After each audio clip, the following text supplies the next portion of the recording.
नमस्कार, महारो राजस्थान में आप सभी का बहुत स्वागत है। मैं हूं आपके साथ माजिद अंसारी और बुलेटिन की शुरुआत करते हैं एक बड़ी खबर से। जी हां, गहलोत कैबिनेट की कल अहम बैठक है। कल शाम 4:30 बजे ये मीटिंग होगी इस सीएम निवास पर। यह बैठक प्रस्तावित है। नई पर्यटन नीति पर मुहर लग सकती है, जहां सेवा नियमों में संशोधन को मिल सकती है मंजूरी। तो बड़ी खबर इस वक्त की आपको बता दें कि गहलोत कैबिनेट की कल बैठक होगी। कल ये बैठक शाम 4:30 बजे होगी सीएम निवास पर। यह बैठक प्रस्तावित है। नई पर्यटन नीति पर मुहर लग सकती है। और प्रेम मीना हमारे साथ जुड़ चुके हैं, सीधे उनके पास चलते हैं। प्रेम, कल की कितनी अहम बैठक है और ये पर्यटन नीति में एक बड़ी ये कह सकते हैं कि नीति में बदलाव होने जा रहे हैं। देखिए माजिद, मैं आपको बताना चाहूंगा, राज्य में सियासी संकट माफ कीजिएगा, सियासी संकट थमने के बाद गहलोत कैबिनेट की कल ये अहम बैठक होगी, जिससे राज्य की नई पर्यटन नीति पर मोहर लग सकती है। दरअसल हाल ही में मुख्यमंत्री इस बात के संकेत दे चुके हैं कि प्रदेश की अर्थव्यवस्था को पटरी पर लाने के लिए कैबिनेट नई पर्यटन नीति का होना बहुत जरूरी है। चूंकि कोरोना वायरस के कारण सबसे ज्यादा असर टूरिज्म पर ही पड़ा है, तो ऐसा माना जा रहा है कि सरकार कुछ रियायतों के साथ नई पर्यटन नीति को अंतिम रूप दे सकती है। इसके अलावा जो सेवा नियमों में संशोधन है उनको भी मंजूरी मिल सकती है। ऐसा माना जा रहा है कि बैठक में करीब 1 दर्जन से अधिक बिंदुओं पर चर्चा होगी। हम आपको यह भी बताना चाहेंगे कि मुख्यमंत्री अशोक गहलोत ने करीब 6 महीने पहले ये निर्देश दिए थे कि प्रत्येक महीने के प्रत्येक बुधवार को कैबिनेट की बैठक होनी चाहिए। उसी दिशा में बुधवार को ये कैबिनेट की अहम बैठक बुलाई गई है। कैबिनेट सचिवालय ने सभी कैबिनेट मंत्रियों को बैठक में भाग लेने की सूचना भेज दी है। जी माजिद। ये प्रेम, ये जो पर्यटन नई नीति है उसमें खास क्या है?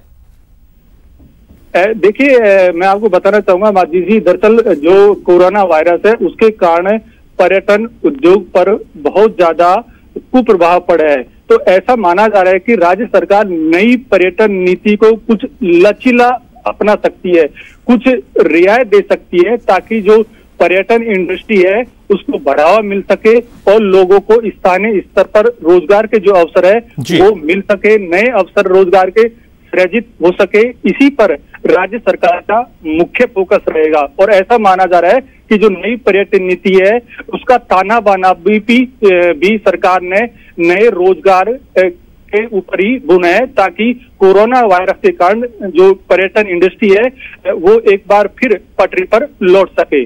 जी, बहुत शुक्रिया तमाम जानकारी के लिए। और कांग्रेस में नई टीम के चयन की कवायद तेज हो गई है। नव नियुक्त प्रदेश प्रभारी अजय माकन इसी हफ्ते जयपुर आएंगे, जहां वो संभाग स्तर पर प्रमुख नेताओं से मुलाकात कर फीडबैक लेंगे। इसके साथ ही मानक संगठन के नए स्वरूप को लेकर भी चर्चा करेंगे। साथ ही सरकार के कामकाज को लेकर भी मंथन होगा।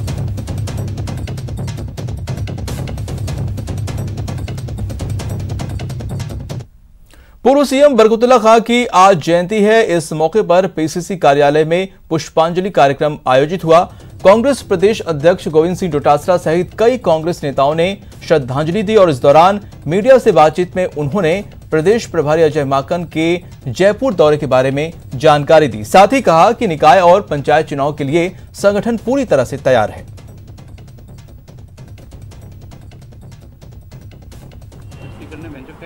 कैसे प्रस्ताव पहली बार हुआ था? एक बार नहीं, 4 बार का है। जुमलेबाजी करके, झूठ बोल के, बहका करके, झूठे नारे दे करके सत्ता में आ गई, जिसके कारण से आज जो संविधान बाबा साहब भीमराव अम्बेडकर ने हमें दिया था उसको तोड़ने में लगे हुए हैं, उनको नष्ट करने में लगे हुए हैं, लोकतांत्रिक रूप से चुनी हुई सरकारों को गिराने में लगे हुए हैं। आदरणीय माकन जी हमारे अखिल भारतीय कांग्रेस कमेटी के महासचिव और राजस्थान के प्रभारी हैं। मैं समझता हूं जैसा कार्यक्रम बन रहा है इसी सप्ताह में आदरणीय माकन जी आएंगे। कांग्रेस का संगठन, कांग्रेस का हर कार्यकर्ता है वो मजबूती के साथ में खड़ा हुआ है। केवल पदाधिकारी बनने वाली, जिम्मेदारी देने वाली बात है, जिसकी कवायद में ही आदरणीय माकन जी यहाँ आ रहे हैं, तो हम सब लोग मिलकर के करेंगे। मैं समझता हूं कांग्रेस का हर कार्यकर्ता तैयार खड़ा है भारतीय जनता पार्टी को सबक सिखाने के लिए। जो वादे राहुल गांधी जी ने, सोनिया गांधी जी ने, हमारी सरकार ने जो जनता से सरकार बनने से पहले किए थे, उन वादों को हम कैसे पूरा करें और एक आम जन में ये महसूस हो, आम कार्यकर्ता में ये महसूस हो कि हमारी सरकार, जिसको हमने खून पसीने से सींच करके बनाया है, वो सरकार हमारे कल्याण के लिए काम करती है, हमारे सुख दुख में भागीदार रहती है। परीक्षा कराने का और कोरोना में विद्यालय या महाविद्यालय खोलने का जो अब तक का निर्णय है, वो केंद्र सरकार के लॉकडाउन के जो आदेश हैं उसके तहत हो रहा है। मैं समझता हूं कि हमारे बच्चों में ये संक्रमण नहीं फैले, इस बात की पुख्ता व्यवस्था की अति आवश्यकता है। उधर बीजेपी ने प्रवक्ताओं और पैनलिस्ट की नई टीम का ऐलान कर दिया है। बीजेपी प्रदेश अध्यक्ष सतीश पूनिया के निर्देश पर नई टीम की घोषणा हुई है। रामलाल शर्मा को प्रदेश मुख्य प्रवक्ता नियुक्त किया गया है और वहीं पर अनीता भदेल और अभिषेक मटोरिया को प्रदेश प्रवक्ता नियुक्त किया गया है। इसके साथ ही 21 नेताओं को पैनलिस्ट में शामिल किया गया है, जिनमें वासुदेव देवनानी, ज्योति किरण, मुकेश पारेख, अविनाश गहलोत सरीखे नेता शामिल हैं।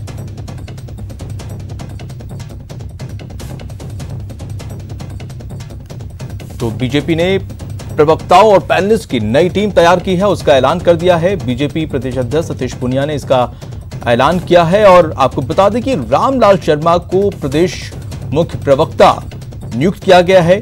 अनिल भदेल, अभिषेक मटोरिया को प्रदेश प्रवक्ता नियुक्त किया गया है और इसके साथ ही आपको बता दें कि 21 नेताओं को पैनलिस्ट में शामिल किया है, जिनमें कुछ खास नाम हैं। वासुदेव देवनानी, ज्योति किरण, मुकेश पारेख, अविनाश गहलोत समेत कई नेता इसमें शामिल हैं।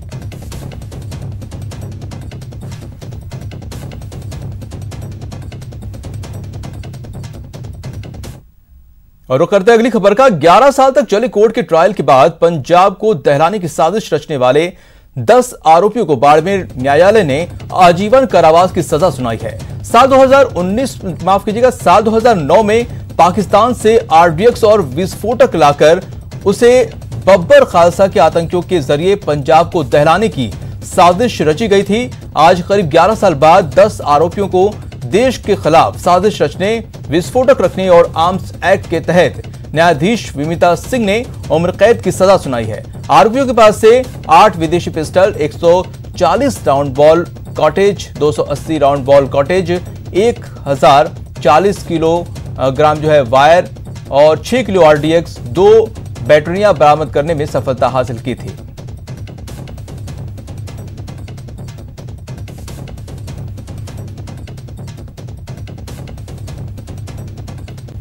वर्ष 2009 सितंबर 2009 में आरडीएक्स और विस्फोटक पदार्थ मैगजीन पाकिस्तान से कुछ तस्कर लेके आए थे और यहाँ से आगे बब्बर खालसा ग्रुप को सप्लाई करना था।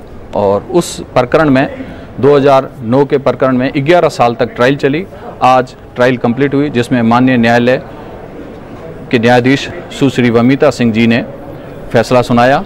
विस्फोटक पदार्थ अधिनियम और आर्म्स एक्ट, विधि विरुद्ध क्रियाकलाप अधिनियम और आईपीसी की धारा 120B, 153A के मैं सभी 10 आरोपियों को आरोपित माना और विस्फोटक पदार्थ अधिनियम और विधि विरुद्ध क्रियाकलाप अधिनियम की विभिन्न धाराओं में आजीवन कारावास की। और हमारे साथ प्रेमदान जुड़ चुके हैं फोन पे। प्रेमदान, 11 साल बाद बड़ा फैसला आया है और 10 को उम्र कैद की सजा सुनाई, क्या था ये पूरा मामला? देखिए, मैं बताना चाहूंगा कि ये पूरा मामला आरडीएक्स और हथियारों से जुड़ा हुआ था, जो कि बॉर्डर पार पाकिस्तान से आया था और बब्बर खालसा के जो आतंकी जगन मोहन था, जो पाकिस्तान को दहराने की एक योजना बना रहा था, उसको सुपुर्द किया जाना था। उस मामले में 2009 के अंदर कुछ पुलिस की खुफिया एजेंसियों को इसकी भनक लगी और जब ये डिलीवरी दी जा रही थी बाड़मेर के मारूड़ी और दांता गांव के बीच में डिलीवरी दी जा रही थी, उस जगह उस समय पुलिस ने इनके ऊपर धावा बोला और मौके से हथियार और आरडीएक्स और वायर ये सारी चीजें बरामद की गई। उसके बाद में इस पूरे मामले में करीब 10 जो आरोपी माफ करना 10 आरोपी जो थे उस समय उन सभी 10 आरोपियों को गिरफ्तार किया गया, जिसमें कई लोग जेल में बंद है, उनको आजीवन कारावास सजा सुनाई गई है और साथ ही साथ 10,000 रुपए की जुर्माना भी लगाया गया है।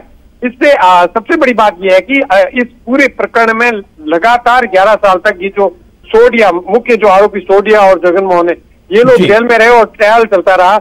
इसके बाद में आज जो एडीजे है विमिता सिंह, उन्होंने ये फैसला सुनाया है, जिसके तहत इन सभी को आजीवन कारावास सुनाई गई है। ये जो 10 आरोपी जिनको सजा सुनाई गई है, ये कहाँ के रहने वाले हैं?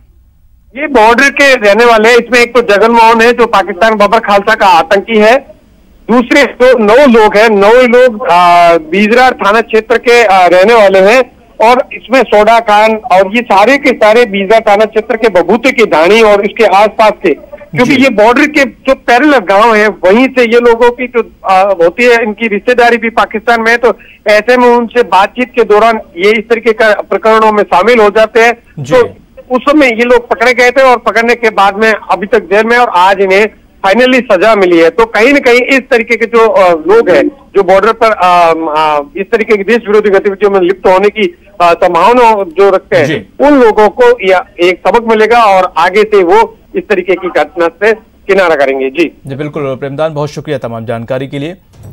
और चलिए आपको ग्राफिक्स के जरिए भी बताते हैं कि पूरा मामला क्या था। सितंबर 2009 में एटीएस ने 15 किलो आरडीएक्स पकड़ा था। बाड़मेर जिले के मारूड़ी में एटीएस ने कार्रवाई की थी। एटीएस ने मौके से विस्फोटक और भारी मात्रा में आरडीएक्स जब्त किया था। एटीएस ने हथियारों का जखीरा भी जब्त किया था। 12 विदेशी पिस्टल और 1000 कारतूस भी बरामद किए थे।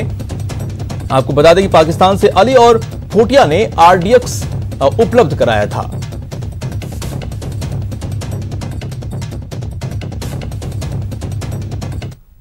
और इस वक्त एक और बड़ी खबर आ रही है। आप बाड़मेर से सीमावर्ती सेवड़ा इलाके से युवक डिटेन किया गया है। एटीएस की सिफारिश पर युवक को डिटेन किया गया है। जी हां, सुरक्षा एजेंसियां संयुक्त पूछताछ करेगी। पाकिस्तान से तार जुड़े होने की आशंका जताई जा रही है। तो बड़ी खबर इस वक्त की बाड़मेर से, जहां पर एक युवक को डिटेन किया गया है। जी हां, एटीएस की सिफारिश पर युवक को डिटेन किया गया है। सुरक्षा एजेंसियां संयुक्त पूछताछ करेगी। पाकिस्तान से तार जुड़े होने की आशंका जताई जा रही है।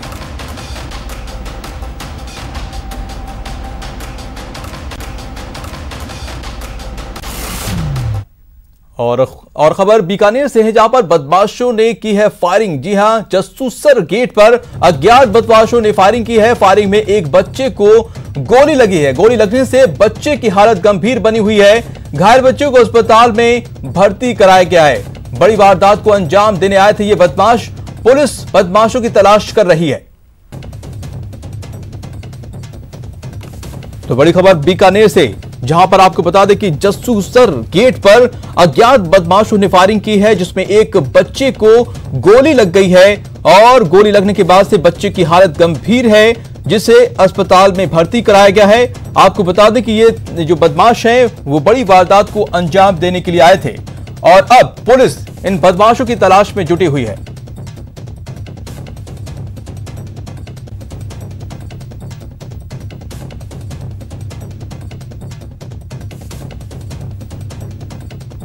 तो तस्वीरें भी हम आपको दिखा रहे हैं। यहां पर बीकानेर में बदमाशों ने फायरिंग की और इस दौरान एक बच्चे को गोली लग गई है। जसूसर गेट पर अज्ञात बदमाशों ने फायरिंग की है और पुलिस इनकी तलाश कर रही है। हालांकि इस दौरान एक बच्चा, उसको गोली लग गई है। उस बच्चे को अस्पताल में भर्ती कराया गया है, जहां पर उसका इलाज चल रहा है। देख सकते हैं तस्वीरों में किस तरह से यहां पर बदमाशों के हौसले बुलंद नजर आ रहे हैं। खुलेआम फायरिंग करते हैं और उसके बाद फरार हो जाते हैं। बड़ी वारदात को अंजाम देने के लिए ये आए हुए थे। हालांकि पुलिस अब उनकी तलाश में जुटी हुई है। ये बदमाश कहां से आए हैं, कौन हैं, और इन्हें पकड़ने के बाद ही पता चल पाएगा। फिलहाल बच्चे की हालत गंभीर है, जिसे अस्पताल में भर्ती कराया गया है। तस्वीरें आप देख सकते हैं किस तरह से ये बदमाश फायरिंग करते हैं और फायरिंग करने के बाद फरार हो जाते हैं। एक बच्चा इसमें घायल हो जाता है, गंभीर रूप से उसे अस्पताल में भर्ती कराया गया है। बदमाशों में अब पुलिस का खौफ खत्म होता हुआ नजर आ रहा है। एक ऐसा ही नज़ारा आज जसूसर गेट के सामने देखने को मिला, जहां पर बदमाश मोटरसाइकिल पर आए और मारना किसी और को चाहते थे, लेकिन जो शिकार है वो एक मासूम बच्चा हो गया जो गंभीर हालत में है, उसका इलाज चल रहा है। मैं अपने कैमरा पर्सन धीरज जोशी को एक बार जगह दिखा दे कि आप देख सकते हैं ये जय गणेश ऑटो रिपेयरिंग सेंटर है, जैसा कि सीसीटीवी फुटेज में भी साफ तौर पर नजर आ रहा है कि किस तरीके से वो जो बाइक सवार जो युवक थे वो यहाँ पर पहुंचे और वो एक व्यक्ति को यहाँ पर मारने की फिराक में उन्होंने गोली चलाई, लेकिन इस ऑटो सेंटर के सामने जो एक बच्चा खड़ा था उसके यहाँ पर अनजाने में गोली लगी और वो पूरी तरीके से गंभीर रूप से घायल हो गया, जिसका ट्रॉमा सेंटर में इलाज चल रहा है। फिलहाल सूचना के बाद में जो पुलिस है वो यहाँ पर मौके पर पहुंच गई है। अस्पताल में बच्चों को यहाँ पर जो भर्ती है वो करा दिया गया। पूरे मामले की यहाँ पर जांच की जा रही है, लेकिन क्या कुछ पूरा नज़ारा था, क्या कुछ पूरा मामला था, हम बात कर लेते। सस्मित गवाह हमारे साथ में है। सर, क्या किस तरीके से पूरा घटनाक्रम हुआ? आप यहीं पे मौजूद थे? सर, ये मेरी बड़े भाई की छोटे भाई की दुकान है और यहाँ पर वो जो बच्चे की लगी थी वो मेरे रिश्तेदार हैं। वो ऐसे ही बाहर गांव के थे, यहाँ मिलने आए थे, वो मारने किसी और को जाते थे, लग गई वो उसके बच्चे के ओर। कितने लोग थे और किस पर सवार आए थे और क्या उन्होंने गोली क्या बच्चे पे चलाने के लिए चलाई थी या किसी और को मार? वो अलग किसी और को मारने आए थे, लेकिन बच्चों को लग गई और वो दो आदमी थे और बाइक पर थे, बिना नंबर की प्लेट की थी। तो वो जो जिसको मारने आया था, क्या उसका कुछ पता चला कि वो कौन व्यक्ति था जिसके खिलाफ वो फायरिंग करी थी उन्होंने? थोड़ी बहुत न्यूज़ आ रही है, बस वो बाली भाट का नाम है, बस पक्की नहीं कह सकते। वो डाटा बंद हुए थे, बिल्कुल बांधे हुए था कपड़ा और उसके बाद में पता नहीं चल पाया, लेकिन आप देख सकते हैं कि उसके बाद में जो बच्चे को यहाँ पर भर्ती करा दिया गया है और उसका इलाज यहाँ पर चल रहा है। जिस तरह से सस्मित गवाह यहाँ पर बता रहे हैं कि वो मारने किसी और को आए थे, लेकिन जो बच्चा है वो बीच में आ गया, जिसके बाद में उसको गोली यहाँ पर लगी है। पुलिस भी यहाँ पर पहुँच चुकी है, मामले की जाँच की जा रही है। हम उनसे बात करने की यहाँ पर कोशिश करते हैं। मैडम, आज यहाँ पर भी कोई घटनाक्रम हुआ, क्या कुछ देखने को मिला? क्योंकि अभी जो बच्चे को किस तरह से गोली लगी है? बच्चे के बीच में आ गए, वो मारने किसी और को आए थे। कोई पुखराज नाम का लड़का है पीछे कुमारों का, उसको आए थे। दो मोटरसाइकिल पे लड़के थे, मार उसको रहे थे, बीच में बच्चा आ गया, उसके लग गई। वो तो दुकान के अंदर घुस गया, बच्चा बाहर निकल रहा था। तो ये सीसीटीवी फुटेज के आधार पर अब क्या जाँच शुरू हो गई है बदमाशों की तलाश? हाँ, चल रही है। उच्च अधिकारी आए हुए हैं, सभी अभी जाँच कर रहे हैं। मैडम, जो ये जिसको गोली मारने आए थे, क्या वो कुछ अपराधी प्रवृत्ति का था? इसके बारे में कुछ पता चल? जाँच चल रही है, अभी पता नहीं। तो बदमाशों के हौसले बुलंद हैं, कहीं भी खाकी का खौफ नजर उनमें नहीं आ रहा है। कुछ ऐसा ही जयपुर में भी देखने को मिला है। शहर में मंगलवार सुबह बदमाशों ने डेयरी कलेक्शन एजेंट के सिर पर लोहे की रॉड से हमला कर 6.5 लाख रुपए की लूट की वारदात को अंजाम दिया है। वारदात में 3 बदमाश शामिल थे जो कि एक बाइक पर सवार होकर आए थे। घटना का पता चलने पर पुलिस कमिश्नरेट के अधिकारी और शिप्रापत थाना प्रभारी मौके पर पहुंचे। शहर के प्रमुख रास्तों पर बदमाशों की धरपकड़ के लिए नाकाबंदी करवाई, लेकिन कोई सुराग नहीं लगा। पुलिस की जो टीमें हैं वो आसपास के रास्तों पर लगे सीसीटीवी फुटेज खंगाल रही है ताकि लुटेरों को चिन्हित कर जल्द गिरफ्तार किया जा सके। राजधानी जयपुर में आज सुबह 6.5 लाख रुपए की लूट का मामला सामने आया है। शिप्रापत के थड़ी मार्केट क्षेत्र में एक डेयरी कलेक्शन एजेंट के साथ ये लूट का मामला सामने आया। ये मामला थड़ी मार्केट के महावीर मार्ग का है, जहां पर आप ये तस्वीरों में देख सकते हैं। कलेक्शन एजेंट जो है वो अपनी बाइक से अलग अलग डेयरी बूथों से कलेक्शन कर लौट रहा था। इस दौरान इस महावीर मार्ग पर 3 बाइक सवार जो है वो आते हैं और उसके सर पर वार करते हैं और इस दौरान वो जो अनियंत्रित होकर बाइक जो है वो पलट जाती है। आप तस्वीरों में देख सकते हैं। इस वक्त इस बाइक पर भी खून के निशान जो है वो साफ तौर पर देखे जा सकते हैं। इस सुबह इस प्रकार की घटना के बाद पुलिस जो है वो मौके पर पहुंची है और तफ्तीश जो है वो पुलिस के द्वारा फिलहाल जो है वो की जा रही है। तमाम इस महावीर मार्ग के सीसीटीवी फुटेज जो है वो खंगाले जा रहे हैं। कोशिश ये है कि पहले वो ये बदमाश कौन है, उनके बारे में, किस प्रकार से पूरी वारदात हुई है, उसके बारे में तफ्तीश जो है वो पुलिस द्वारा की जा रही है और उसके बाद अलग अलग क्षेत्रों में नाकेबंदी भी की गई है। लेकिन जिस प्रकार की ये वारदात हुई है, ये कई तरह के सवाल जो है वो खड़ी करती है कि किस प्रकार से राजधानी जयपुर में बदमाशों के हौसले जो है वो बुलंद हो चुके हैं और बेखौफ बदमाश जो है वो एक डेयरी बूथ संचालक के एजेंट के साथ किस प्रकार की वारदात को जो है वो अंजाम देते हैं। हालांकि पुलिस के द्वारा अब तफ्तीश की जा रही है, कोशिश की जा रही है कि जल्द से जल्द जो है वो बदमाशों को पकड़ा जाए। कैमरा पर्सन घनश्याम के साथ सौरभ गृहस्थी, न्यूज़ 18 राजस्थान, जयपुर। चलिए बात नकली डीजल पर कस्ते नकेल की करते हैं। जी हां, आपके टीवी स्क्रीन पर जयपुर और अजमेर की दो तस्वीरें हैं, जहां शिकायत के बाद नकली डीजल बनाने वाले गिरोह पर छापेमारी कर कार्रवाई की गई है। जयपुर में सीएसटी की टीम ने कई जगहों पर कार्रवाई की है, तो अजमेर में भी जयपुर की टीम ने कार्रवाई की है। तो नकली डीजल पर नकेल कसते हुए देख सकते हैं दो तस्वीरों में। और इस बीच जयपुर से बड़ी खबर आ रही, जहां पर एसीबी की बड़ी कार्रवाई हुई है। गोनेर में पटवारी रवि मीना को ट्रैप किया है। 20,000 के रिश्वत लेते ट्रैप किया है। जमीन का सीमा ज्ञान करने के लिए रिश्वत मांगी थी। 1 लाख पहले ही रिश्वत ले चुका है। तो बड़ी खबर जयपुर से, जहां पर एसीबी की टीम को एक और कामयाबी। गोनेर में पटवारी रवि मीना को ट्रैप किया है। 20,000 की रिश्वत लेते रंगे हाथों ट्रैप किया है। आपको बता दें कि जमीन का सीमा ज्ञान करने के लिए रिश्वत मांगी थी और 1 लाख रुपए पहले ही रिश्वत ले चुका है। तो जयपुर से खबर, जहां पर एसीबी की टीम ने कार्रवाई करते हुए गोनेर में पटवारी रवि मीना को ट्रैप किया है। 20,000 की रिश्वत लेते हुए जमीन का सीमा ज्ञान करने के लिए रिश्वत मांगी थी और इसने 1 लाख रुपए पहले ही रिश्वत में ले चुके थे।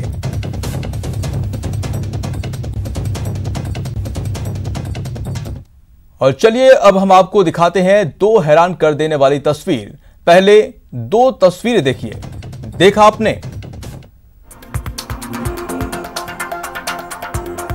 तो चलिए इसके बाद हम आगे दिखाएंगे मछलियों की बाढ़।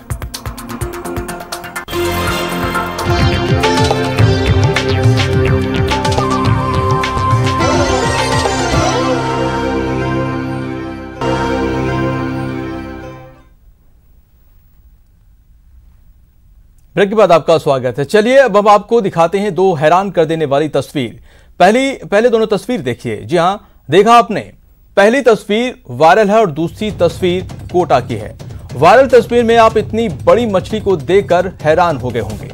वहीं दूसरी तस्वीर कोटा की है। यहां बारिश के बाद नदियों में उफान है। इस दौरान मछली पकड़ने की होड़ मची हुई है। कोटा बैराज बांध से आज भी 2 गेट खोलकर 2000 क्यूसेक पानी की निकासी की गई है। पानी की निकासी के दौरान आज सुरक्षा के इंतजाम सवालों के घेरे में रहे। बड़ी संख्या में आज भी मछली पकड़ने के लिए लोग डेंजर जोन में जा पहुंचे। तो दो तस्वीरें आप देख सकते हैं। एक तस्वीर वायरल तस्वीर है, जहां पर एक विशाल मछली देखने को मिल रही है, और दूसरी तरफ कोटा की तस्वीर है, जहां पर मछली पकड़ने के लिए लोगों की होड़ लगी हुई है।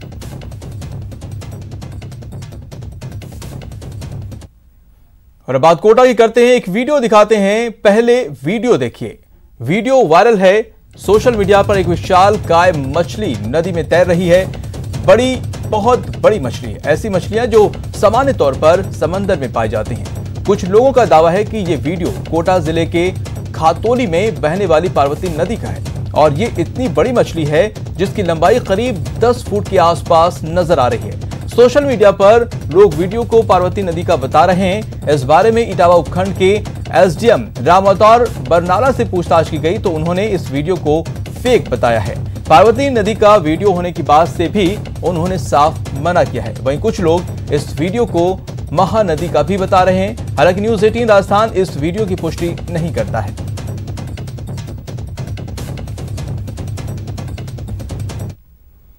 तो कोटा में नदियों में उफान जो है थमने का नाम नहीं ले रहा है। मछलियों की बाढ़ सी आ गई है। तस्वीरें बैराज डैम की है, जहां पानी की निकासी के बाद मछलियों को, जहां पर मेला लगा हुआ है मछलियों का। तस्वीरों में आप देख सकते हैं कि कैसे पानी कम हुआ तो मछलियां ऊपर आ गई। मछलियों को पकड़ने की होड़ मच गई। बड़ी संख्या में लोग मछलियां पकड़ने पहुंच गए, जिसके बाद सुरक्षा व्यवस्था पर भी सवाल उठने लगे हैं।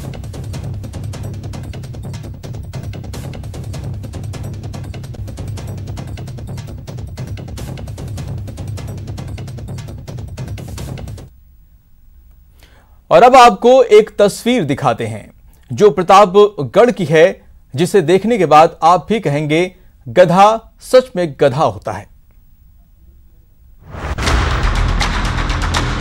जब शाकाहारी गधा बना मांसाहारी।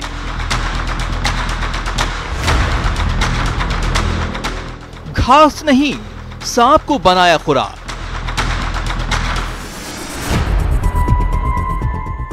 सांप का शिकारी गधा।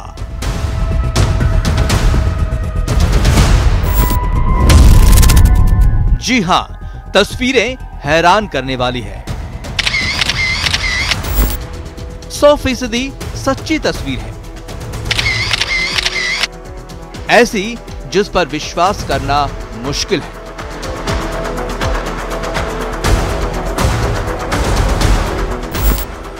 एक गधा सांप को खुराक बना रहा है।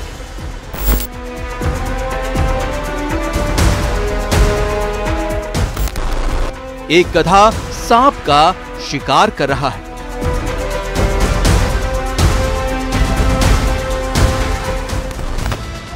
ऐसी तस्वीर देख चौंकना लाजमी है।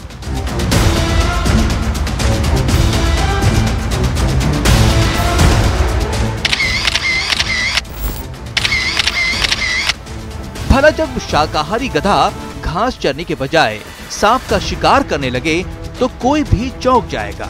ऐसी तस्वीरों पर भला विश्वास कैसे करेगा? सोचेगा कुछ तो लोचा है, कुछ तो पंगा है।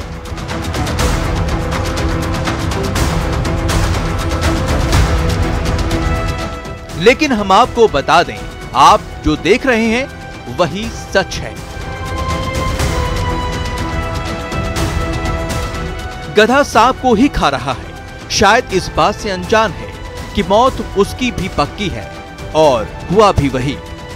गधा रोज की तरह घास खाने आया तो वो घास खाने गया तो सांप पड़ा था, उसको पता नहीं सांप है।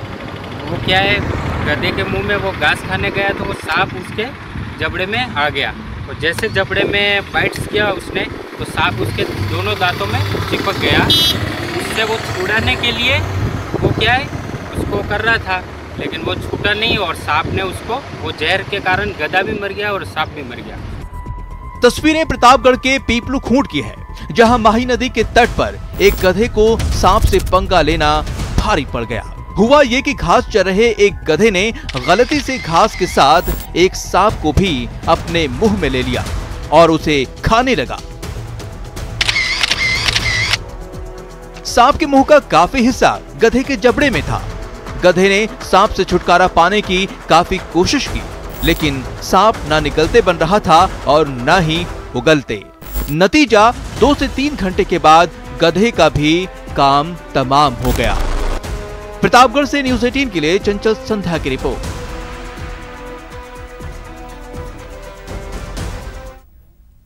और इस बीच एक बड़ी खबर आ रही है, जी हां, बीजेपी प्रदेश सरकार के खिलाफ धरना देगी। बीजेपी ने सरकार को घेरने की रणनीति बनाई है। पूरे प्रदेश में बीजेपी सरकार के खिलाफ प्रदर्शन करेगी। मुख्य प्रवक्ता रामलाल शर्मा ने इसकी जानकारी दी है। 3 चरणों में सरकार को घेरेगी बीजेपी। 28 अगस्त से 2 सितंबर तक धरना प्रदर्शन होगा। बिजली के बिलों के मामले को लेकर धरना दिया जाएगा।